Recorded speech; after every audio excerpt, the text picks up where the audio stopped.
What up, though, y'all? It's Chris, broadcasting from the D. I'm out here still, got some more steps in, but I'm gonna take off soon. I wanted to kick it with y'all about this one particular topic, and I'm glad I didn't talk about it sooner because when I first seen this story, I was gonna talk about it, but now there's been an update, so I'm glad I waited. There was this woman in a lesbian relationship, a stud. She comes home, her place is all torn up. And forgive me if it's the wind out here. I put the mic below my shirt to hopefully muffle most of it out.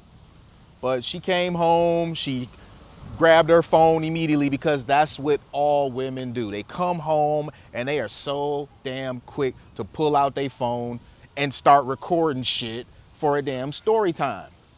So she goes around the house is trashed, all right? The house is totally fucking trashed. According to her, the lesbian girlfriend tore the house up over some disagreement. The woman has a daughter. So yeah, I know, right? This sounds like a recipe for disaster. You got a woman who has a daughter and she's now with a stud. Yeah. Yeah, grade A movie material. Tyler Perry stuff. Anyway, you've got the stud, she's missing at the time. She then took off. She tore the house up apparently, or at least this is so the woman is saying. Now here's the thing, y'all. I'm very careful when I listen to women do story times because women can be very manipulative when they tell stories. They always tell you a version of events where they are innocent, have done nothing wrong, and are totally the victim, okay? They never tell you a version of events where they are the villain, basically. They're either the hero or the victim in their stories. So because I notice this reoccurring thing, I'm always very careful when I listen to women tell stories about situations. So what do you do when you have both sides telling a version of events where neither one of them did anything wrong, right? That's what happens when you got a lesbian quarrel and both of them want to make a story time. So the daughter's MacBook, it was an older MacBook Air. Even that was broken in half, all right? Just house totally trash, all right? She left nothing intact. People started looking for the stud girlfriend, going in on her, giving her death threats, all this sort of stuff. Apparently the woman got some sort of following. And that's another thing, y'all. Look, take it from me.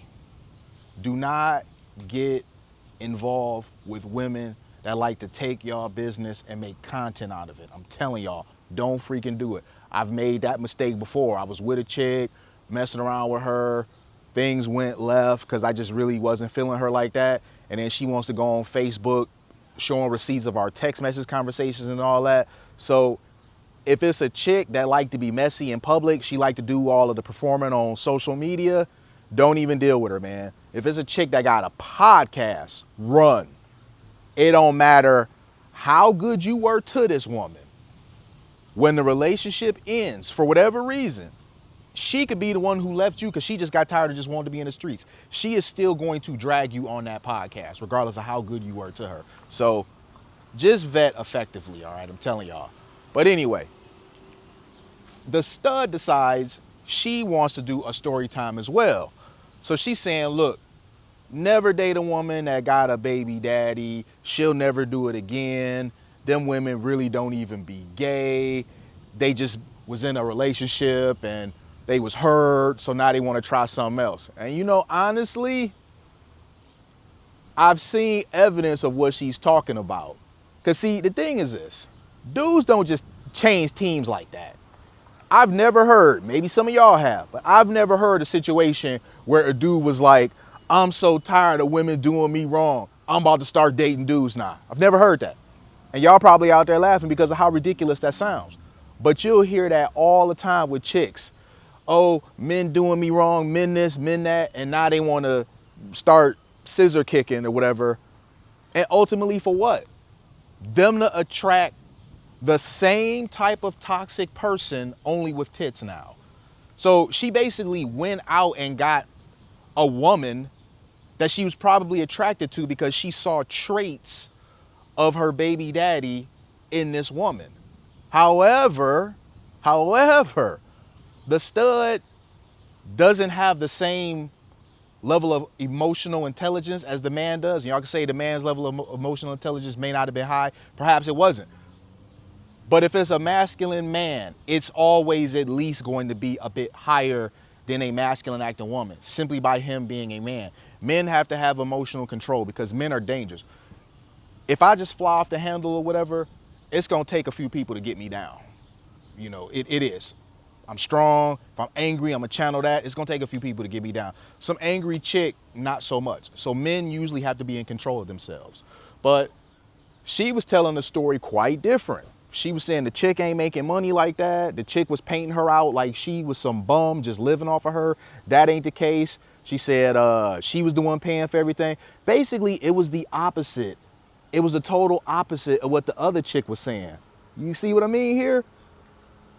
Usually when it's a man versus a woman, the woman jumps on a podcast or story time, paints him out to be ain't shit and she was perfect, and the dude usually just lets it go. Men typically don't try to fight they battles via social media. That's really feminine. But because you was in a relationship with a chick, no, she wants to make a competing version of events. That's probably another reason why she ain't want to be in a relationship with a chick or whatever, because the chick is actually gonna fight back. Where she able to put her hands on her baby daddy and he not retaliate. If she put her hands on the stud is gonna pop her one because they both women. She could be like, oh, I'm a, male presenting or whatever. Ultimately, she got titties like you. So she gonna hit you back if you put your hands on her. She not gonna let that stuff slide the way your baby daddy was, just point blank period. So it was really funny listening to the stud talk about how people was coming for her, giving her death threats, all this sort of stuff. And according to her, the woman was still messing with the baby daddy the whole time. So she was never really truly locked in with her. And I mean, I could see that being the case. I'm not saying that the stud is telling the truth about everything, but certain things that she was saying, I could see being the case. You got a woman with a whole kid, man. She used to getting the D. And now she's supposed to just, because they had a bad breakup, because she's hurt and she's healing and she's finding herself, she's supposed to just let go of that part of herself that she really enjoyed and just deal with scissor kicking and licking for the rest of her life? No, man, no. So when she said the whole thing of they don't even really be gay for real and all that, that made a lot of sense, man. I'm like, I can see that being the case with some of these chicks, dude, for real. So that's pretty much it, man. We now got both sides of the story. Now the stud kept making videos afterwards, kept trying to explain herself more and more and more and more and more. I didn't watch any more of those because I thought, like, what more do you need to add? Like, why do you keep coming back here for this? Are you just starting to like enjoy the attention or something like that? I mean, I don't know. But ultimately, they gave competing versions of the same story. According to her, the stud, she didn't tear up nothing. She said she bought everything. Why would she tear up all of the stuff that she bought? So here go ultimately what I deduce from this. Both them chicks is some lying ass broads. They both toxic as hell. That's probably what drew them to each other, their toxic nature. Both of them have displayed a lack of maturity and ability to take accountability for their actions. And it was doomed from the start. It was a scenario that was cooked from the start. You know, I don't know about y'all, but I don't know too many film stud relationships that really last.